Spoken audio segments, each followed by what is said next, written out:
luxury of what many Nigerians could afford before may be difficult now with the high cost of food, transportation, and also the trend of insecurity. Following the economic hardship and spate of insecurity, the federal government has now taken into consideration the need for state police. The Minister of Information and National Orientation, Mohammed Idris, explained that the process is still in its infancy and would only take shape after more deliberations between stakeholders. Recall that many individuals and groups like the Afenifere have been calling for the creation of state police. Well, joining us via Zoom to discuss this and many more issues is MD CEO Exitum Consulting Limited. He is also a labor advisor and human resource expert at DME Ajayi. Thank you very much for joining us this morning. Thank you very much for having me. Good morning.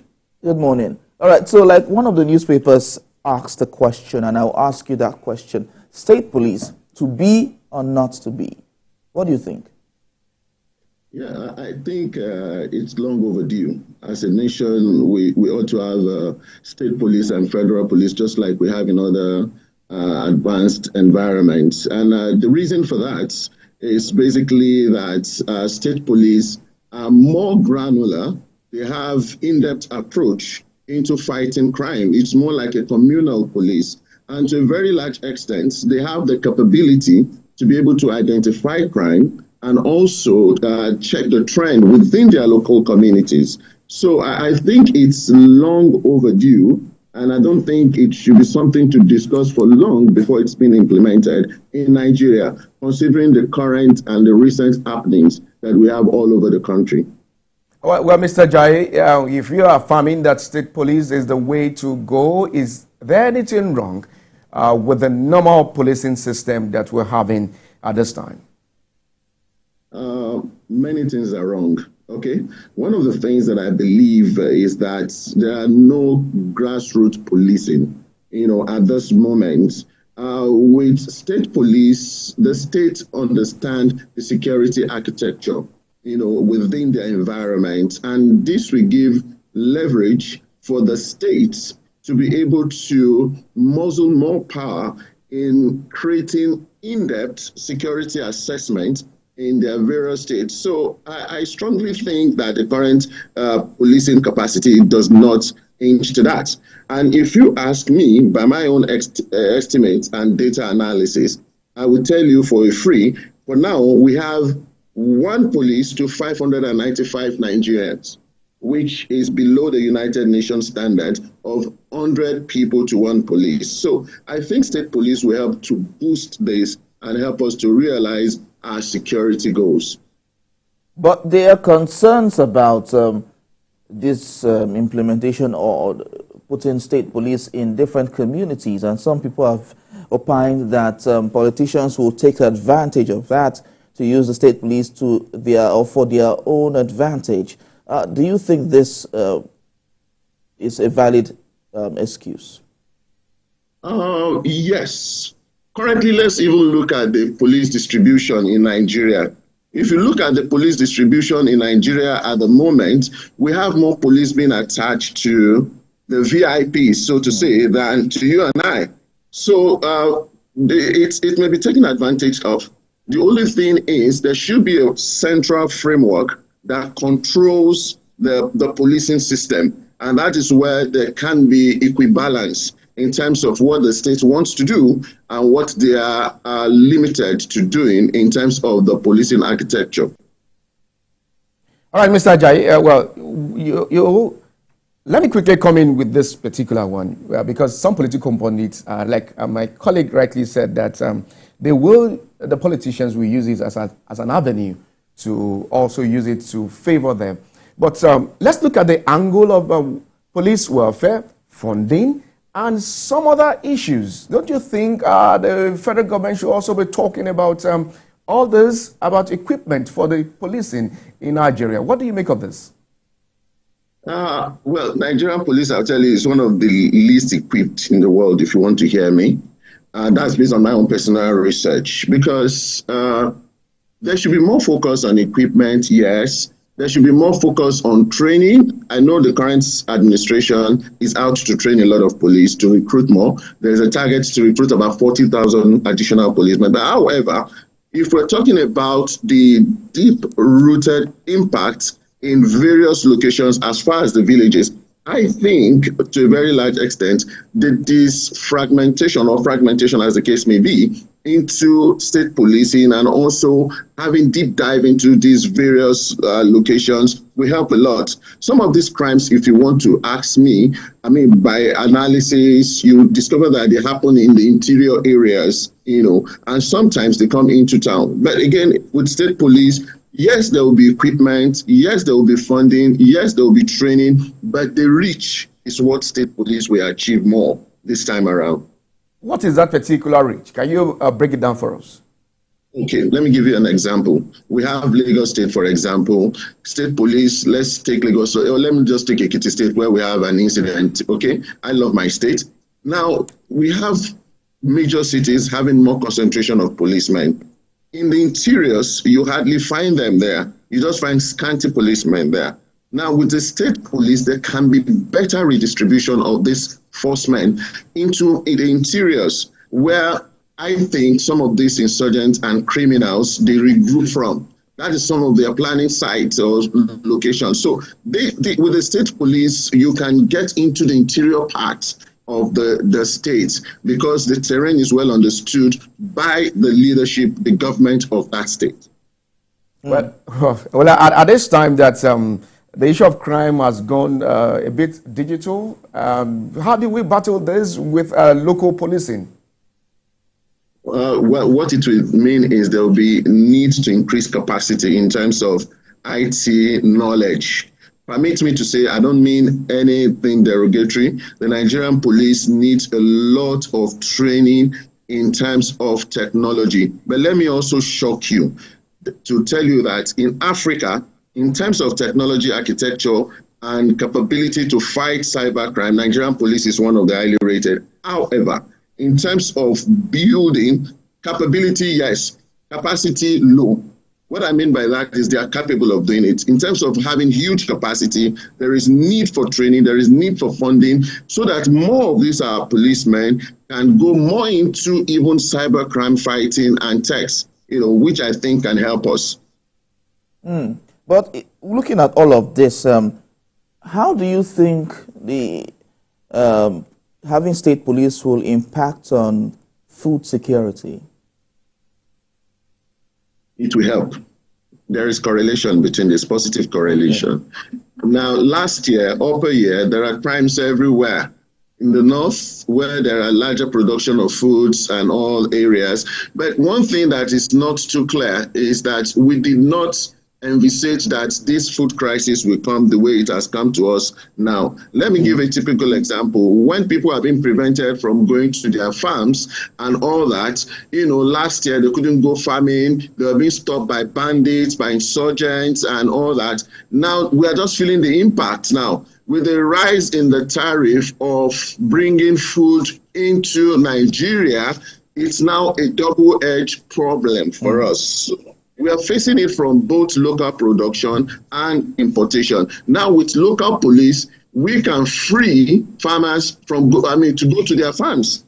If there are security for the farmers, they will return. They will go to their farms to go and work. Well, the security architecture of the country is something that Nigerians indeed are talking about.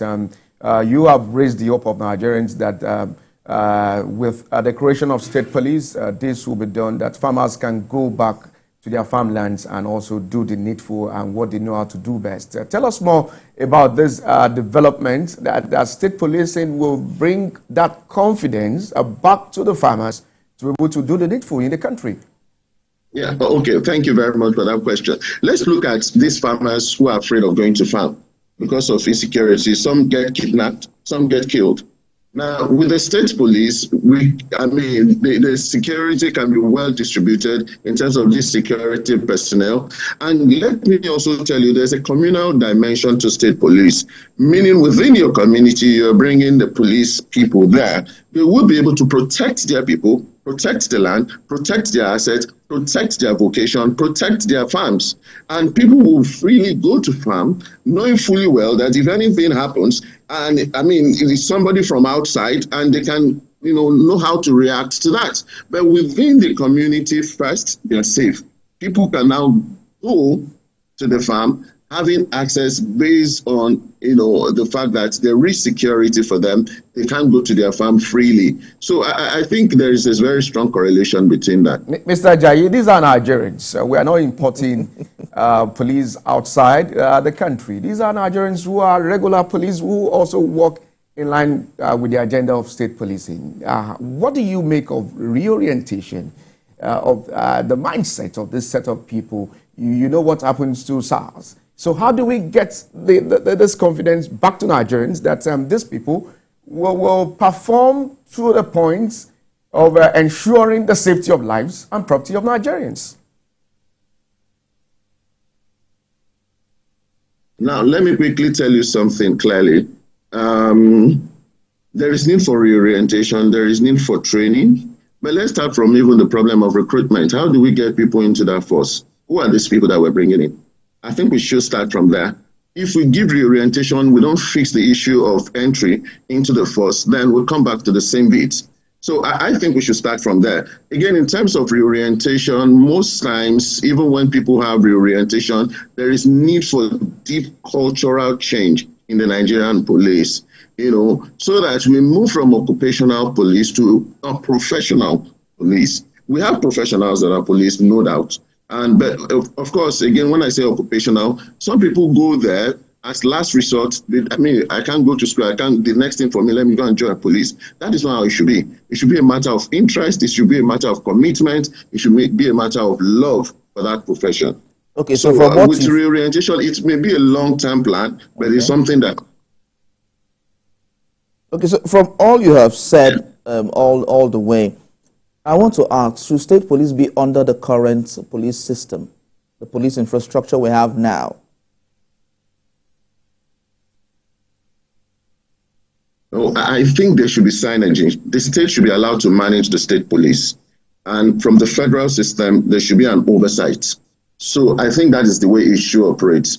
We have state police. The recruitment can come from the center, you deploy them to the states, and at that state, the state is managing them.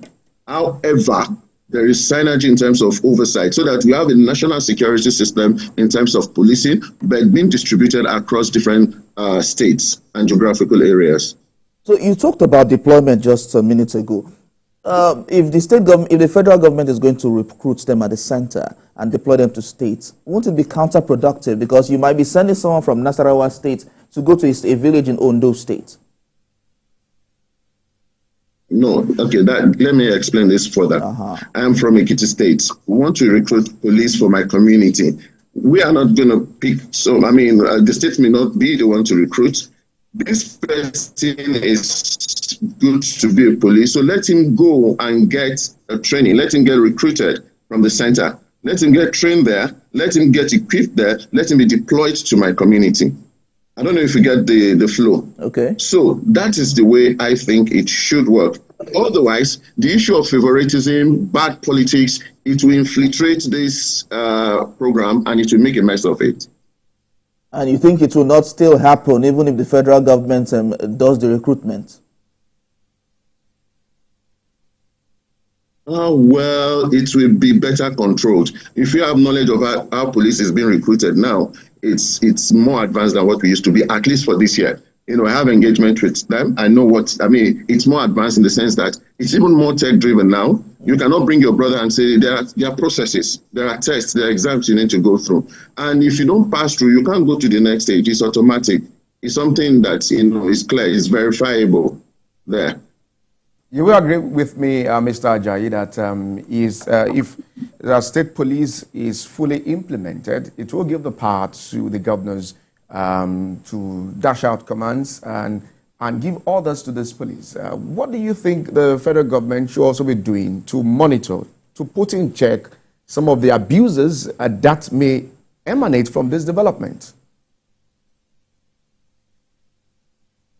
Okay, that's why I said the issue of oversight should come from the federal police, so that at any point where they feel there's a loss of control at the state police level, there can always be check and balances from the federal level. There can be checks all the way to come and check whatever they're doing at that point. So that's why I said there should be relationship. Yes, police is being deployed to a particular state. And another thing is, how can we ensure that the federal government is overseeing what is happening there? So with the current setup in a place like Lagos, where we have several security outfits, we have there's the police fund. That's the police trust fund. The police trust fund. Then we have the last mile officials. We have other officials handling one aspect or the other. What can other states learn from what Lagos has done so far in implementing state police? I think Lagos State is emulative. Again, the size of a state, the architecture, the operation determines the level of policing. Lagos State needs quite a lot. I think that's why they have quite a lot of structure around the security system. And if you don't have quite a lot, don't make it like, a junkyard where everybody just go in order to satisfy political interest. I don't think Lagos State is doing that at the moment. So it's good to understudy Lagos State, get the template and see how it can be replicated in other states. But let's be mindful of the fact that funding is a major issue that should be looked into. Very interesting there. The issue of funding is very key to the development of this particular agenda coming from this administration. Finally, before we let you go, can you profile more solutions to the challenge of food shortage in the country, and also the issue of hoarding that we're seeing that the federal government has gave the order that go after those who are hoarding food in the country? Okay, I'll just give quickly 4 solutions. First, we need to give security to farmers to return back to production. Second, there should be price control for food.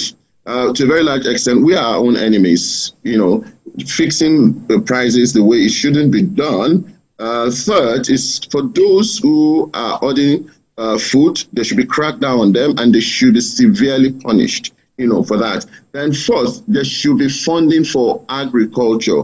There should be funding for food production apart from security.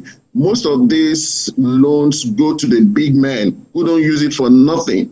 They just keep this money. If the billions have been invested rightly in farms, we don't be talking of this now. But unfortunately, I want to assume strongly that it doesn't get to the smallholder farmers. So we should design an architecture where we have farmers who can access loan, work as a group. They get this, they produce whatever they want to produce, then government become the off-takers, then we work a lot on food processing. We have quite a lot of wastages in this country. And I think this will be, good solutions to help us, even into the future. There should be investment, research in agriculture and production. Well, thank you very much. Thank you. Adeyemi Ajayi, of course, he is the MD CEO Exitum and a labor advisor and human resource expert. Thank you very much for talking to us on this development. Thank you. Thank you. Well, Emmanuel, state police. Yeah, well, it's something that has, if properly implemented, it will go a long way to maybe reduce the insecurity challenges. Yeah, we sincerely hope so, because it's affecting the price of food in the market. Prices today might not be the same tomorrow. It's quite. But we hope that when they follow through the implementation process, well, you had Mr. Ajayi there talking, saying that it will give the confidence back to farmers to be able to go back to their farmland, because when you have people who are from that particular area manning their security, then they will know the nooks and crannies